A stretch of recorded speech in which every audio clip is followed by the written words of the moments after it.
کہ تمہاری دنیا اور آخرت کی آبادی ہم نے مسجد کے ساتھ منسلک کر رکھی ہے۔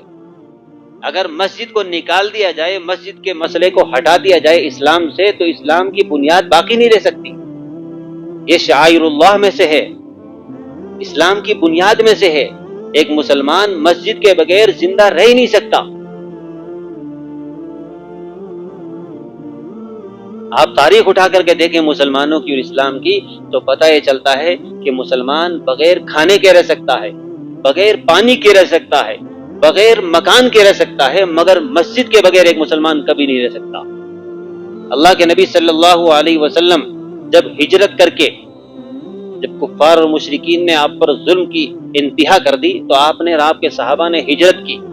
ہجرت کرنے کے بعد سفر ہی کے دوران مقام قبا پر جب پہنچے، جہاں 15 دن تک قیام فرمایا، تو وہاں پر 15 دن ٹھہرنا تھا، اس کے بعد آگے جانا تھا۔ 15 دن ٹھہرنا تھا، اس کے بعد آگے جانا تھا۔ ابھی منزل مقصود نہیں آئی تھی، لیکن ان 15 دنوں کے اندر بھی آپ کو چین نہیں آیا، اور آپ نے لوگوں کو یہ سبق دیا قیامت تک کے آنے والے مسلمانوں کے لیے کہ مسلمان 15 دن بھی بغیر مسجد کے نہیں رہ سکتا۔ آپ نے 15 دن اسی جگہ پر ٹھہرنے کے باوجود سب سے پہلے جو کام کیا وہ کیا کیا؟ مسجد قبا بنائی، جو اسلام کی سب سے پہلی مسجد ہے۔ ضرورت کس بات کی تھی؟ عقل کس بات کا تقاضا کرتی تھی کہ یہاں کون سا اپنے کو رہنا ہے بھائی، یہاں سے تو آگے جانا ہے، تو ایک خیمہ بنا لیا جائے بس، اور اللہ کے نبی کے لیے ایک خیمہ بنا دیا جاتا، لیکن نہیں، مسجد کی تعمیر کی۔ اور جب مدینہ پہنچے، تو مدینہ پہنچنے کے بعد بھی سب سے پہلے آدمی کو کہیں جاتا ہے تو کس چیز کی ضرورت پڑتی ہے؟ مکان کی ضرورت پڑتی ہے، روٹی کی اور کپڑے کی ضرورت پڑتی ہے، یہ بنیادی چیزیں ہیں۔ لیکن اللہ کے نبی نے اپنے ایماننے والوں کو جو ہے تعلیم دی ہے کہ مسلمان بغیر کپڑے کے رہ سکتا ہے، بغیر مکان کے رہ سکتا ہے، مگر مسجد کے بغیر اس کا وجود برقرار نہیں رہ سکتا۔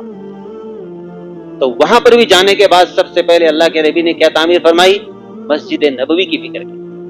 اپنا مکان بنانے سے پہلے مسجد بنائی۔ تو دنیا کی اور آخرت کی دونوں کی آبادی ہماری کس کے اندر چھپا رکھی ہے؟ اللہ نے مسجدوں کی آبادی کے اندر چھپا رکھی ہے۔ تو مسجدوں کو ہم نے ویران کیا، برباد کیا، تو اللہ تبارک و تعالیٰ نے ہماری زندگی اجیرن بنا دی، ہماری زندگی اجیرن بنا دی۔ یہ اللہ کا دستور ہے کہ جو بھی ہمارے گھروں پر انگلی اٹھائے گا، ٹیڑھی نظر سے دیکھے گا، ہم اس کی آنکھ پھوڑ دیں گے۔ اور اللہ نے پھوڑ کے دکھائی ہے۔ اب رہا لشکر لے کر کے آیا خانہ کعبہ کو گرانے کے لیے، تو اللہ نے کیا بھیج دیا بھائی؟ طیرن ابابیل، ابابیل پرندوں کو مسلط کر دیا، اور انہوں نے وہ کام کر دکھایا جو آج کی راکٹ بھی نہیں کر سکتے۔ تو اللہ کے لیے کوئی مشکل نہیں ہے، اللہ کے لیے کوئی مشکل نہیں ہے۔ ہمیں ایسے حالات کے اندر اور اس سے بھی زیادہ گئے گزرے حالات اگر آ جائیں گے، اللہ نہ کرے آئیں، تب بھی ہمیں کس بات کا حکم ہے بھائی؟ صبر کا حکم ہے۔ وَإِن تَصْبِرُوا وَتَتَّقُوا لَا يَضُرُّكُمْ كَيْدُهُمْ شَيْئًا، کہ اگر تم صبر کرو گے اور تقوی اختیار کرو گے، تو کافر اور مشرکوں کی تدبیریں تمہیں ذرہ برابر نقصان نہیں پہنچا سکتی۔ لیکن طریقہ یہ ہے، حکم یہ ہے کہ ہم صبر کریں۔ اب صبر کس چیز کا نام ہے؟ صبر اس چیز کا نام نہیں ہے کہ آدمی ہاتھ پہ ہاتھ دھر کے بیٹھ جائے، صبر اس کا نام نہیں ہے۔ صبر اس کا نام ہے کہ اللہ کی طرف سے جو فیصلے ہو رہے ہیں ان پر آدمی صبر کرے، اور ان ظلم و ستم کو ختم کرنے کی تدبیر کرے، مناسب تدبیر کرے، کوشش کرے جہاں تک اس کی بساط ہے۔ جیسے ہمارے ملک کے اندر ابھی جو موجودہ حالات چل رہے ہیں، مسجدوں پر لوگوں کو جو ہے پروپیگنڈا کرنے کا موقع مل رہا ہے، اور فرقہ پرست طاقتیں اس بات کا بھرپور فائدہ اٹھا رہی ہیں۔ یعنی ایسا لگتا ہے کہ ہندوستان کی ترقی اور اس کی فلاح اور بہبودی مسجدوں کی سیڑھیوں میں چھپی ہوئی ہے۔ اتنا ہاتھ دھو کے مسجدوں کی سیڑھیوں کے پیچھے پڑ گئے۔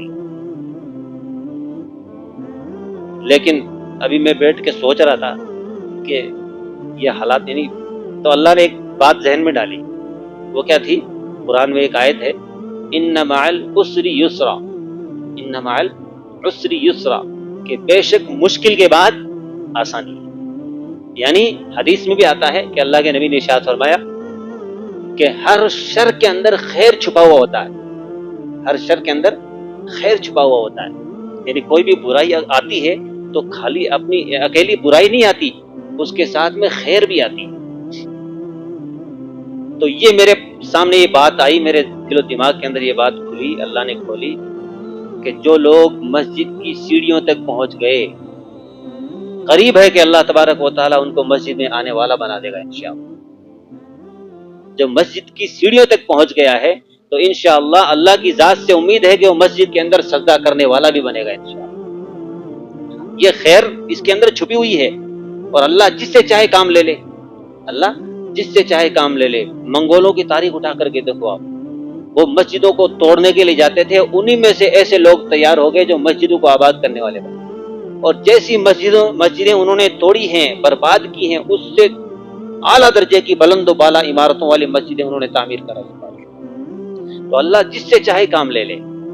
تو ہم مسلمان ہونے کے ناطے اس بات کے مکلف ہیں، ذمہ دار ہیں کہ ہمیں مسجدوں کی حفاظت کی فکر کرنی ہے، مسجدوں کی حفاظت کی ہمیں فکر کرنی ہے۔ ویسے تو ہر انسان کا یہ فریضہ ہے، اگر کوئی انسان مسجد کی بربادی کی در پہ ہے، اس کی کوشش میں لگا ہوا ہے، تو وہ در حقیقت مسجد کی بربادی نہیں کر رہا بلکہ خود اپنے آپ کی بربادی کر رہا ہے، کیونکہ اللہ کے نبی صلی اللہ علیہ وسلم نے ارشاد فرمایا لا تقوم الساعة حتى يقال في الارض اللہ اللہ، کہ جب روئے زمین پر ایک بھی اللہ اللہ کہنے والا باقی نہیں رہے گا۔ اور اللہ اللہ کہاں کیا جاتا بھائی؟ مسجدوں کے اندر۔ تو پتہ ہے چلا کہ جب مسجدیں نہیں رہیں گی تو پھر کیا ہوگا؟ اذا الشمس كبرت واذا النجوم انكدرت واذا الجبال سيرت واذا العشار عطلت، جو قرآن مجید نے قیامت کا جو ہولناک منظر بیان کیا ہے وہ برپا ہوگا۔ پھر آسمان ٹوٹ پھوٹ جائے گا، ریزہ ریزہ ہو جائے گا، پہاڑ روئی کے گالوں کی طرح اڑتے پھریں گے، حاملہ عورتیں اپنا حمل گرا دیں گی، دودھ پیتے بچوں کو بھول جائے گی عورتیں۔ تو یہ خطرناک منظر کب قائم ہوگا؟ جب اللہ اللہ کہنے والا نہیں ہوگا۔ اور اللہ اللہ کہنے والا کب نہیں ہوگا؟ جب دنیا کے اندر مسجدیں نہیں ہوں۔ تو پتہ ہے چلا کہ انسانیت کی بقا، انسانیت کا امن، سکون، آپسی بھائی چارہ، عدل و انصاف کس سے جڑا ہوا ہے؟ مسجدوں سے جڑا ہوا ہے۔ جس ملک کے اندر بھی مسجدوں کی بربادی کی چالیں چلی گئی ہیں، تدبیریں کی گئی ہیں، وہ ملک تباہ اور برباد ہوئے ہیں۔ تاریخ اٹھا کر کے دیکھ لو آپ۔ حدیث کے اندر اللہ کے نبی صلی اللہ علیہ وسلم نے ارشاد فرمایا احب البلاد الی اللہ مساجدها، کہ تمام جگہوں میں سب سے زیادہ محبوب اور پسندیدہ جگہ کون سی ہے اللہ کے نزدیک؟ مسجدیں۔ کون سی ہے بھائی؟ مسجدیں ہیں۔ اور آپ غور کریں گے تو پتہ چلے گا کہ واقعتاً مسجدوں سے زیادہ عدل و انصاف دنیا میں کہیں نہیں مل سکتا۔ دنیا کے کسی بھی خطے میں چلے جائیں، کسی بھی مسجد جو ہے مذہبی عبادت خانے میں چلے جائیں آپ، جو عدل و انصاف برابری مسجدوں کے اندر ہے وہ کہیں نہیں ملے گی آپ۔ اسی لیے شاعر کہتا ہے کہ ایک ہی صف میں کھڑے ہو گئے محمود و ایاز، نہ کوئی بندہ رہا نہ بندہ نواز۔ بادشاہ ہے تو وہ بھی اسی صف کے اندر کھڑا ہے، غلام ہے تو وہ بھی اسی صف کے اندر کھڑا ہے، عالم ہے، جاہل ہے، پڑھا لکھا ہے، خوبصورت ہے، طاقتور ہے، پیسے والا ہے، کیسا بھی انسان ہے، ایک ہی صف کے اندر بالکل برابر سرابر کھڑا ہو۔ یہ ہے عدل و انصاف۔ تو یہ عدل و انصاف کہاں ملے گا؟ مسجدوں کے اندر۔ جب مسجدیں ہی باقی نہیں رہیں گی تو عدل و انصاف باقی رہے گا؟ پھر ظلم اور جور کا پوری دنیا کے اندر جو ہے غلبہ ہو جائے گا اور انسانیت تباہ اور برباد ہو جائے گی۔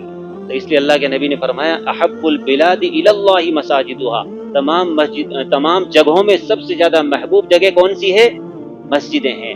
اور تمام جگہوں میں ابغض البلاد الی اللہ اسواقها، تمام جگہوں میں سب سے زیادہ ناپسندیدہ جگہ اللہ کے نزدیک کون ہے؟ بازار۔ کیوں؟ اس لیے کہ سب سے زیادہ ناانصافی، ظلم و ستم بازاروں میں ہوتا ہے۔ تو پتہ ہے چلا کہ عقل مند اور سمجھدار انسان کی ذمہ داری ہے، صرف مسلمانوں کی ذمہ داری نہیں ہے، ہر ایک سمجھدار انسان کی ذمہ داری ہے کہ وہ مسجدوں کی حفاظت کو یقینی بنائے۔ اور ہم اپنے ملک کی موجودہ حکومت سے یہ درخواست کرتے ہیں کہ یہ آپ کی یہ ذمہ داری ہے، آپ حاکم ہیں، آپ کی یہ ذمہ داری ہے کہ فرقہ پرست لوگ جو ملک کا امن و امان خراب کرنا چاہتے ہیں ان پر لگام کسے اور ان کو بیڑیوں میں جو ہے ڈال کر کال کوٹری کے اندر، ان کو جیل خانے میں، قید خانے میں ڈالیں، کیونکہ امن و امان خراب کرنا چاہتے ہیں ہمارے ملک کا۔ ہمارے ملک کی خوبصورتی اسی میں ہے کہ یہاں ہر ایک کو مکمل طور پر اپنے مذہب پر، اپنے عبادت گاہوں میں عبادت کرنے کی اجازت ہے۔ تو الحمدللہ اللہ کا شکر ہے کہ اللہ نے ہمیں مسلمان بنایا ہے، تو ہماری یہ زیادہ بڑی اہم ذمہ داری ہے کہ ہم مسجدوں کی آبادی کی فکر کریں، مسجدوں کی آبادی کی فکر کریں۔ حدیث کے اندر آتا ہے اگر کوئی مسجد سے ایک تنکا بھی اٹھا کر باہر ڈال دے گا تو اس پر بھی اجر ہے۔ اگر کوئی آدمی مستقل عبادت کرے گا، سجدہ کرے گا، رکوع کرے گا، نمازیں پڑھے گا، تو اس پر اللہ تبارک و تعالیٰ کتنے خوش ہوں گے۔ روایتوں کے اندر آتا ہے کہ ایک بوڑھا شخص، اس دربار کا مقام دیکھو، ایک بوڑھا شخص جس نے پوری زندگی کفر و شرک کے اندر گزار دی، گناہوں کے اندر گزار دی، اب نہ بیوی کو پسند ہے، نہ اولاد کو پسند ہے، کوئی اس سے بات کرنا پسند نہیں کرتا، وہ بوڑھا شخص بھی جب اللہ کے گھر کے اندر آ کر یوں کہہ دیتا ہے ایک دفعہ کہ اللہ میری توبہ، تو اللہ تبارک و تعالیٰ اس کی توبہ کو قبول کر لیتے ہیں۔ تو یہ وہ دربار ہے کہ جہاں بوڑھوں کی بھی قدر ہے، بچوں کی بھی قدر ہے، جوانوں کی بھی قدر ہے، جہاں سے خیر ہی خیر وجود میں آتی ہے۔ تو پتہ یہ چلا کہ یہاں کی آبادی کی فکر کرنے والا اصل انسانیت کی آبادی کی فکر کرنے والا ہے، اور یہاں سے دور ہونے والا، یہاں پر آنے سے روکنے والا، وہ دنیا کے اندر ظلم و ستم کو بڑھاوا دینے والا ہے۔ تو ایسے لوگوں کے لیے اللہ تبارک و تعالیٰ نے دنیا اور آخرت دونوں جہاں کے اندر رسوا کن عذاب تیار کر رکھا ہے۔ تو اس لیے میرے محترم بزرگ اور دوستو، ہمیں چاہیے کہ ہم اپنے گریبان میں جھانکیں اور اپنا احساء کریں، اپنا محاسبہ کریں کہ اب تک ہم نے جو زندگی گزاری ہے وہ مکمل طور پر ظلم و ستم کے اندر زندگی گزاری ہے۔ اللہ کے نبی صلی اللہ علیہ وسلم کی ایک حدیث ہے، اللہ کے نبی نے ارشاد فرمایا کہ سراسر ظلم ہے، سراسر ظلم ہے، ایک دفعہ نہیں، الجفا کل الجفا، کہ سراسر ظلم ہے، ناانصافی ہے، والنفاق، سراسر نفاق ہے، والکفر، اور سراسر کفر ہے کہ ایک آدمی مسجد میں نماز ادا کرنے پر قادر ہے پھر بھی وہ اپنے گھر میں نماز پڑھ لیتا ہے، بلا عذر کے جان بوجھ کر کے نماز چھوڑ دیتا ہے، وہ آدمی سراسر ظالم ہے، منافق ہے، کافر ہے۔ یہ کس کا فتویٰ ہے؟ اللہ کے نبی صلی اللہ علیہ وسلم کا فتویٰ ہے۔ ایک حدیث کے اندر اللہ کے نبی نے ارشاد فرمایا کہ لکڑیاں لاؤ جنگل سے اور میں ان لوگوں کے گھروں کو جلا دوں جو بغیر عذر کے اپنے گھروں کے اندر نماز پڑھ لیتے ہیں۔